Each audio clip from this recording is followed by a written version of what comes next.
0230 239 314 0230, and it's islandit.pro. Islandit.pro.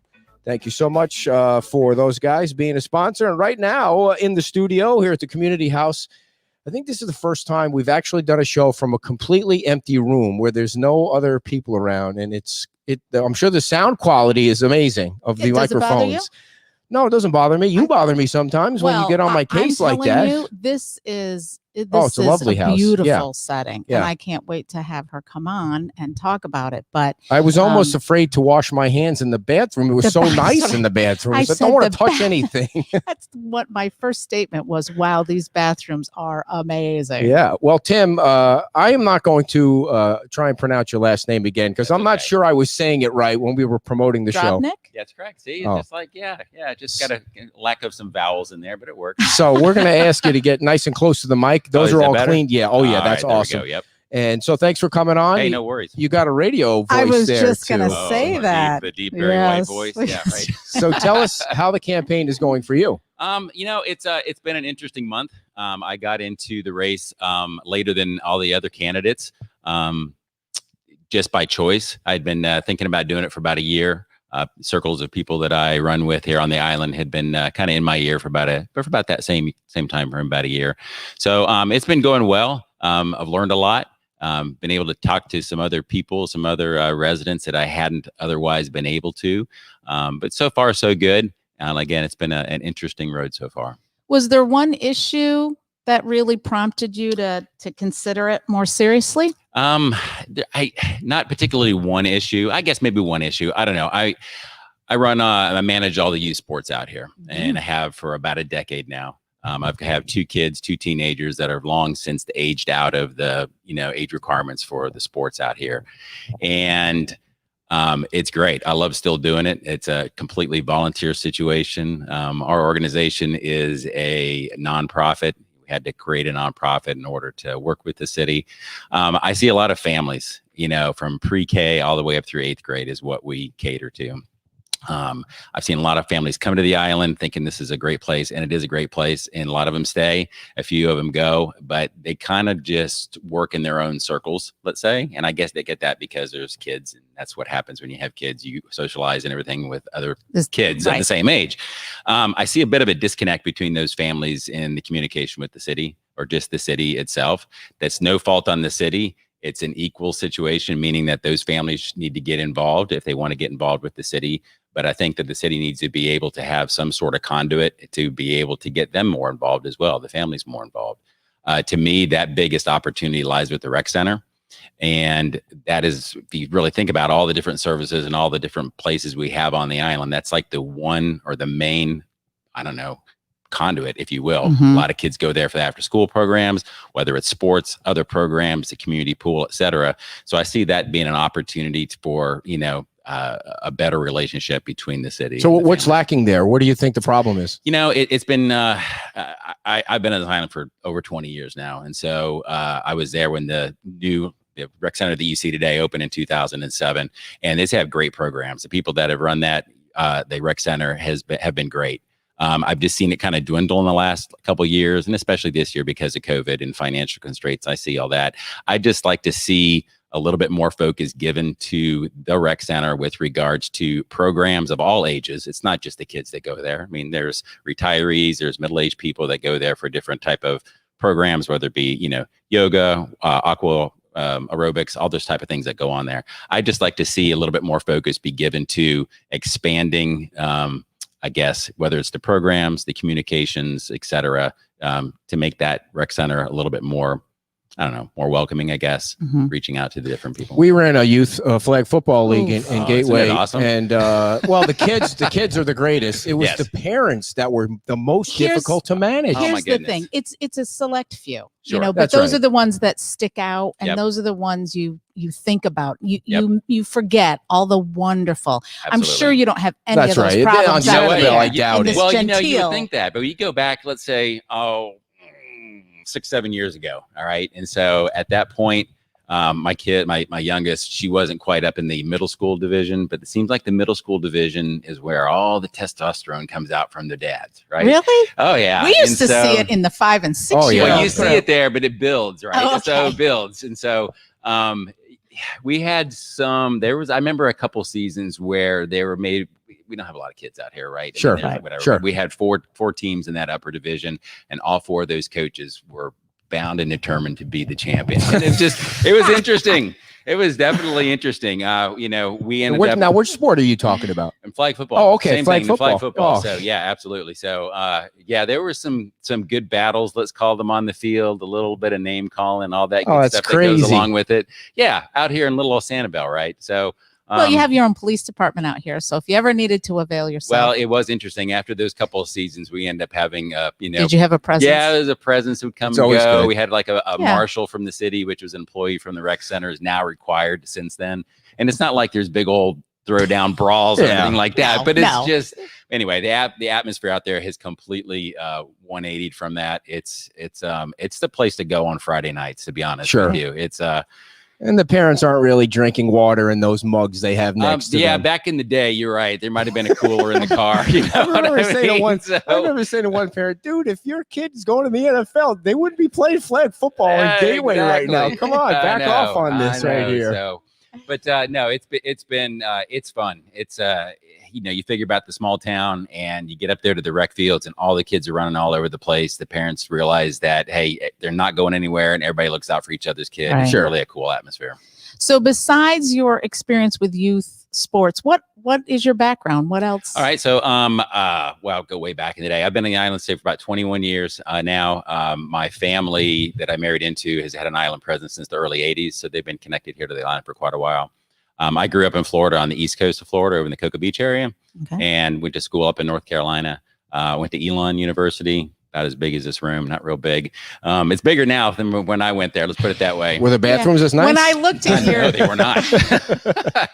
I wondered when I looked on your website. I'm like, where's that? Yeah, so let's call North Carolina the South, even though we're further south. The South is littered with a bunch of smaller liberal arts colleges, right? So there's Catawba, Lenore, Rhine, Wofford, all these smaller schools up there. When I was a freshman, I went to North Carolina State. Big old school. It was great. But, little Tim in a big school, it just didn't work out. Had a friend that went to Elon, which is about an hour and a half from Raleigh. And so I made the transition over there. Elon was great. I played 4 years of football there and earned a scholarship.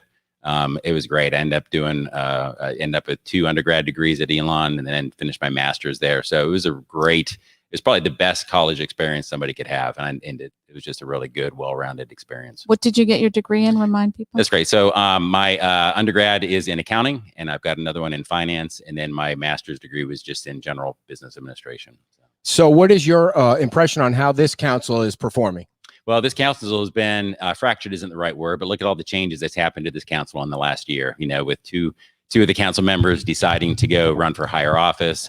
So they've had to work through a lot of changes internally, along with all the changes that have happened externally, with COVID and revenue issues and everything. So I think they've made it through very well, to be honest with you. They've had to make some pretty difficult decisions that I don't think I would have liked to have been a part of. Obviously I would have, because there's going to be tough decisions to be made, but I give them kudos. They've done a good job, and got to keep in mind, this is a voluntary position. So if somebody is, these people, all 6 of us and people that are already on council are doing it because they want to be part of the community. They want to serve their community. There was a bit of a controversy when Jason went to run for state office and then didn't get appointed to his position again. Do you think that was the right call to do it the way they did it? How come? I like Jason a lot. I really do. And I like what he has to say. I know he has a lot of passion for the community and for the city and everything. But with that being said, he knew the rules that he was going to have to play by when he decided to go for higher office. And so if he has a bad taste in his mouth for not automatically getting his seat back, I'm sorry, but that's kind of how the rules were put. And the council at that time decided to go ahead and put people, appoint people in place that decided at the onset that they were not going to run for that office come March. So I think Jason's all right with it. I haven't really talked to him about it, but seeing him through all these forums and everything, he doesn't seem to be, I don't know. I think he's all right with it. And if he's not, well, I guess. I'm sorry. I like Jason a lot, but that's just how it is. Yeah. So, The COVID thing, there's a little COVID thing going around, just Really? seems to never stop going around. I didn't notice. Yeah. What is your thought on how the council or the city has been communicating the COVID thing to Sure. the, talk about they're really strict on the masks. Talk about all that and how they're doing. Yeah. I mean, I don't like wearing this. People don't like being told what to do. I get all that. But I think the bottom line is that we just need to mitigate as best as possible. I am no COVID expert. I'm not a doctor. None of us in council are experts in the field. We're fortunate to have like Dr. Steve Brown, who's a Sanibel resident. I'm in Kiwanis with him. He is a much higher authority on the subject than any of us that are going to be on council, right? So I think it's our job to do what's right for the community. And if it's better to wear masks, even if it helps a little bit, then you go ahead and wear masks. I don't particularly like it, but I also give a lot of credit to the citizens of Sanibel to do what's right for them. And if they're in a big crowd, then wear your mask or don't be in that crowd. It's a lot of personal responsibility that has to go along with whatever the city council is going to say is that it's going to be the best of the community. One of the things John said before when he was on was that the communication to the residents can be better. Is that? Sure. I mean, I think it could be, but what would you communicate right now? I mean, seriously, what would you communicate right now? Everybody knows what's going on with COVID. We have a mask mandate in place. We don't have any vaccines on the island. Everything is off island. So it's just a matter, I don't know what we could be communicating better. Every person, whether you're a resident or not, you can get regular email updates from the city. Yeah. You know what I mean? And so I think the city is, just short of being on the radio every week and saying, hey, this is what's going on with COVID. What else? I don't know what else the city could do. Well, and who's listening to the radio? Yeah. So the room is full. Yeah. So I actually get more emails from Sanibel than we do from Fort Myers Beach. And we've been doing the show there since 2018. So they do get whatever the information is out, seems to get out. What is your thought on how the city manager is doing? I think city manager is doing a good job. I mean, I wouldn't want that job. I heard John say the same thing. I wouldn't want that job. And she's been doing it a while. 16 years now. Yeah. Wow. 16 years now. Nobody lasts that long in a manager's position in a government. No, so that's great. I agree. So I have worked on, not to say worked with, but I have had dealings with the city manager in past with relation to Sanibel sports. And of course, Sanibel sports, youth sports, whatever, that's for the good of the kids. So it's a pretty easy, non-confrontational situation, right? She is all over the city every day. If you look at her social media posts, she loves the city. So I think she's done a great job. I can't say anything bad about her at all. She takes a hard line on things, but I think in that position, you can't please everybody. And the way the Sanibel government was set up was a strong manager and a weak mayor. Yeah, I think so. I mean, it is. I mean, I see the role of the city council is to, work side by side of the people that we put in place to actually run the city, whether it's the finance department, planning, whatever. And so it's kind of like we're like a checks and balances situation. We got to make sure that whoever's running the city isn't running amok, make sure the balanced budget, all those type of things. And so we're kind of the voice of the residents. You mentioned the Kiwanis before. Is it the Sanibel Kiwanis that doesn't allow women? Yes. What is the deal with that, man? I mean, how do you guys get away with that? It's been like that back since the early 70s. I don't know what to tell you on that. I can't believe you picked that up. No, that was a good pickup. Yeah. I am one of the younger people. That doesn't mean anything, Tim. Well, I don't know. I mean, I'm just saying. I shouldn't be right because that's the way it's always been, right? But that's true. That's the way it's always been, and now it's kind of evolved to a thing of pride for some of the members that this is. Wow. I know. It's in this cancel culture world, it's amazing that something like that survives. It's going to be hard to cancel out 40 years of that mentality. And some of those guys in there are great. Don't get me wrong. I mean, they're kind of like the guys. It's like a group of the guys, and just that they're 60, you're digging yourself in a worse hole. No, I love them. You know what I mean? I love them. I guess if you want to get into a co-ed group, there's Rotary, all these other ones to get involved in. So it's not like, I don't know if you want to be part of Zonta. I can't. That's an all-female on here on the beach? Out here on the island. Is there a women's club down here that the guys can't go to? Yeah, Zonta. Oh, is that what it's called? Zonta is an all-female group, so I guess we could turn it and talk sure. about Zonta. Yeah, good point. Good point. How dare they? Yeah, exactly. So, do you have female speakers ever absolutely. come? Okay, yeah, absolutely. Right. So it's not like they're barred from the building. No, they're not barred. In fact, there's a woman outside. Lock the door. It's funny. The local president for Kiwanis happens to be a female, and so when she comes in annually and speaks to us, it's quite funny fun. Yeah, there's like there's different Kiwanis groups around the area. Right? Oh, not from Sanibel. No, okay, gotcha. So she comes in and speaks with us, and it's she's got to be cracking jokes at the beginning about the fact that there's no women in the audience. Yeah, she's pretty hardcore. She puts up with us. Okay, I wonder how many women actually join Kiwanis in the other communities. Is there a lot? We're getting off the subject here. Dear, back on the point here. So, Tim, when you go to the voting booth on March 2nd, who are the other two people that you really want to work with? Wow, that's tough. Because, this is a nonpartisan race, right? And I think all of us, and I'm not just trying to skirt the answer, but I do think all of us have unique qualifications or are going to do what's right for the city.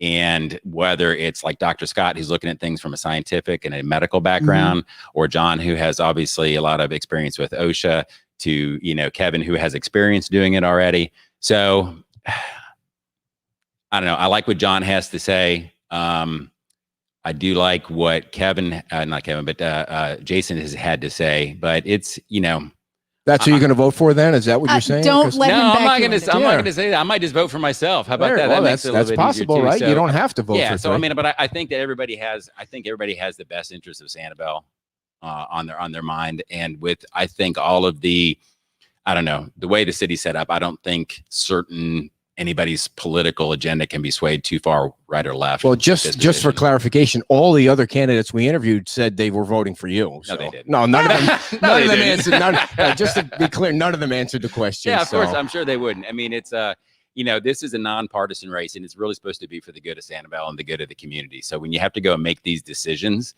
you need to look at it from abroad, to what's going to be the best for the community rather than my personal agenda, if there is one. Who do you think should be the? Can we ask? Who do you think should be the mayor? I think the mayor should be somebody that's already been on council. Okay, so that would be Richard Johnson, to be Holly Smith, and if Jason gets in, he would be in the running as well because they have experience. If I get in there, I don't want to be mayor. I'm not ready for that. I'll be a junior member for council, so it shouldn't be somebody that hasn't been on council. We're voting for Holly.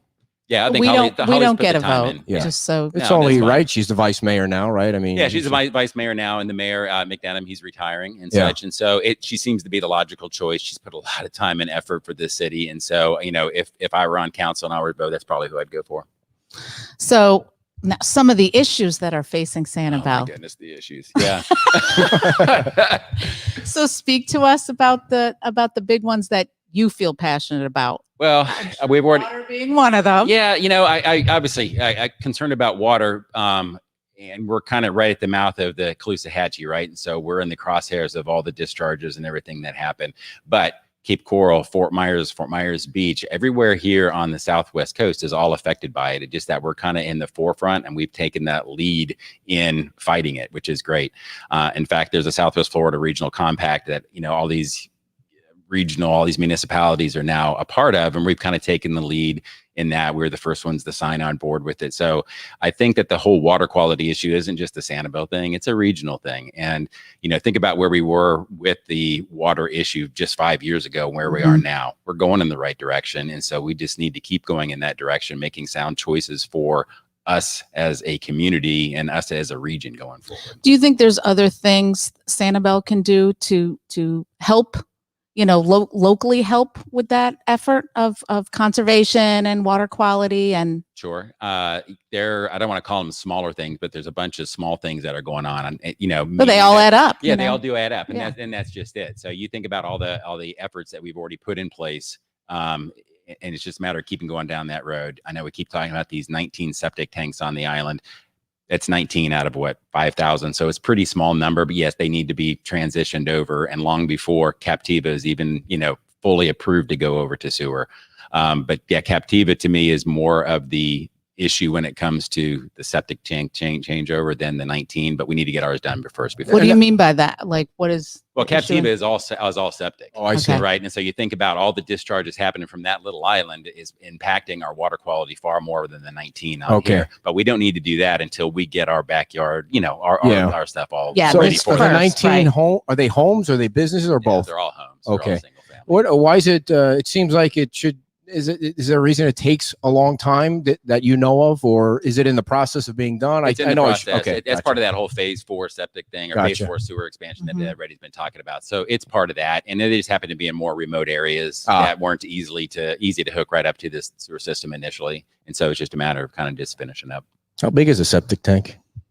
I think it depends on the size of the residence, right? Yeah, I think it would know much hold. About septic. Yeah, I don't need Only on the inside of the house. I know it's not good when it goes bad. That's correct. So that's just it. It's responsibility of the owners, right? They're supposed to get that cleaned out on a regular basis. And as John said, some people haven't done that. It's all good. Well, right. We're as it's sand. Leaching into the But it leaches in, right? We're sand. It's not like we're a clay base, and so whatever leaches out goes away quickly.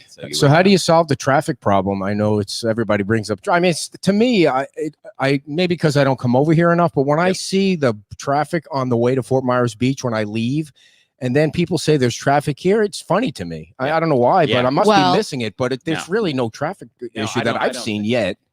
Maybe it doesn't bother me. Okay, it's for 3-4 months out of the year, and the traffic patterns are, until about 11 o'clock in the morning is when it's busy going on, and then from about 3 o'clock in the afternoon off is when it's busy going off. So if you're local and you live here, you realize that, and you just work around that, right? And so the traffic isn't going anywhere. Unfortunately, it isn't. It's just, it's part of life. You know how it is out on the beach, and I know that on the beach. And so if I'm going to go down there to SOB's for dinner one night, I know when to go, or, what time of year to go, et cetera. So you just have to live with it. On that kind of subject, the parking thing was for non-residents was more than doubled for the B parking pass. Would you have voted yes for that also? Yeah, I would have voted yes for that. Why so? Well. I think so, just because we have such limited parking here on the island, and not that we're not welcoming to people that don't live here, but we're just limited in parking, right? And so the places that the A and B sticker can park, there may be 4 or 5 spots in any given location, and so it just needed to be done. You know what I mean? It really needed to be done. And so I don't know. I don't have any really other input in that. I just think that we were shorting ourselves with regard to the value of that B sticker. Right. No, I was just going to say it is hard to find parking. You have to look. I know it is. You have to. Yeah, it is. Even living out here, right? So I've got an A sticker because I live on the island, whatever. And there's 13 or 14 places that we can park. But in season, you go down on West Gulf, for example, there's 7 different locations that you can park there. You better get there at a decent time, or you're not going to be parking along there. So it's just how it is. Is there one thing when let's say you get elected, is there one, you keep dropping everything all day. I need something else. Is there one issue that you're like, that we haven't talked about yet that you want to address and say, okay, this is really, I need to work. I really want to work on this. This is something I really want to get fixed or changed or altered or. Yeah, I got you. So, the Children's Education Center on the islands is I guess you want to call it a preschool, but it's actually a school here on the island. And it's been here for 40 years, something like that. It was put together from donated houses that were, moved over to its location and everything. So those buildings are a little bit older, and they, always need money for, upkeep, et cetera. They had a change in the director over there about a year ago. Kira Cook's there now. She's doing a great job, and her whole platform, or her whole teaching structure over there is, teaching with one in nature, which goes right along with how SANIBEL is in terms of the, coincide and coexist with nature. So it's not a situation where the city needs to take over that project, but I'd like to kind of, point the spotlight a little bit more on that organization and realize that is it's a landmark in this town. And I think if more people realize that, they barely make it by year to year financially, and the good that they do for all these young kids that kind of get them set out, I'd like to kind of keep on that trend. All right. Well, we're out of time already. Wow. Tim, I know a half an hour goes by when you're just shooting the breeze with friends. So what's the, go ahead.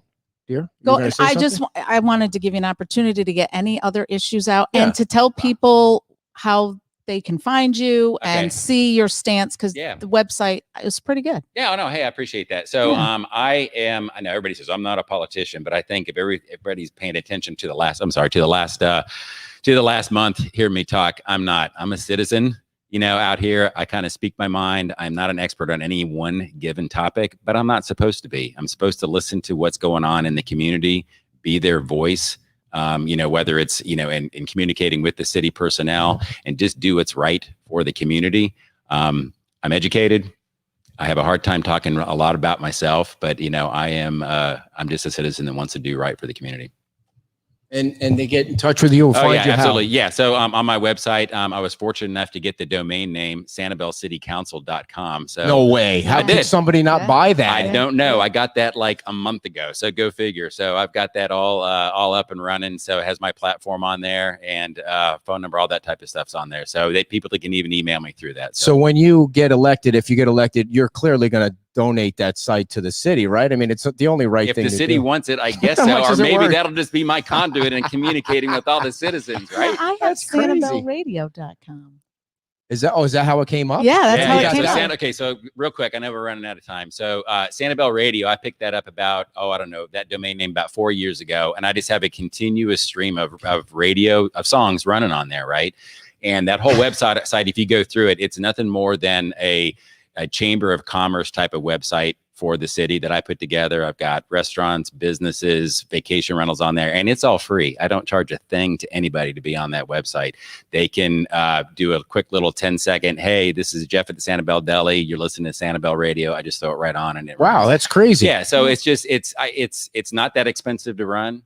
And well, yeah, but you got to pay rights for the music, right? Where do you get the music from? So it's a situation where you pay for the songs, and then the platform that I work through, I can't even think about it now because I've been doing it for so long. They make sure that you've paid for those songs, and therefore you have the right to replay them on this streaming service. And so it's not like I'm, bootlegging some old dead stuff and throwing it on. That'd be a wrong thing to do if you were running for council. Yeah, absolutely. I would never do that. No. But it's so the songs are paid for, and so they're they're on there. How many total songs is it? Like beach music? I think it's mostly there's there's a lot of Buffett in there. It does have a little bit of a country edge to it, but there's some I update about once a month, so it's nothing too hard. But I think I've got about 1,200 songs in rotation. I mean, I'm so curious how much is the music bill?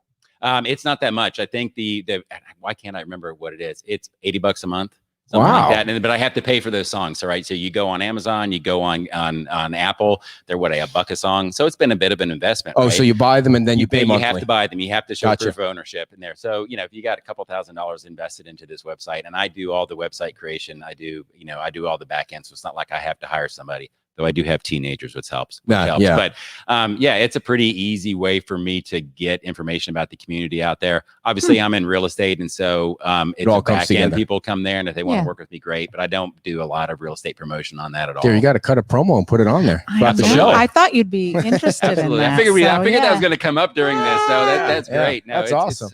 It's kind of cool. Well, I think what's interesting is that's where I went, and you've got all the issues listed and sort of your response, so people can get a feel for what you stand for and what you're going to be providing for them. Yeah, absolutely. It's all about the community, and that's what that website's about. And like all my sports run through there. Everything's right through that one website. Well, good luck in the race, and we appreciate you coming on. 30 minutes uninterrupted. Great meeting you guys. Yeah. All right, everybody. Tim DROBNYK. You got it. Yes, and the crowd goes wild. The crowd goes wild, and Tim is running for city council. And we have one more quick interview before we say goodbye from the beautiful community house here on Sanibel. And of course, we want to tell you about Laura and our friends at Sanibel Carts.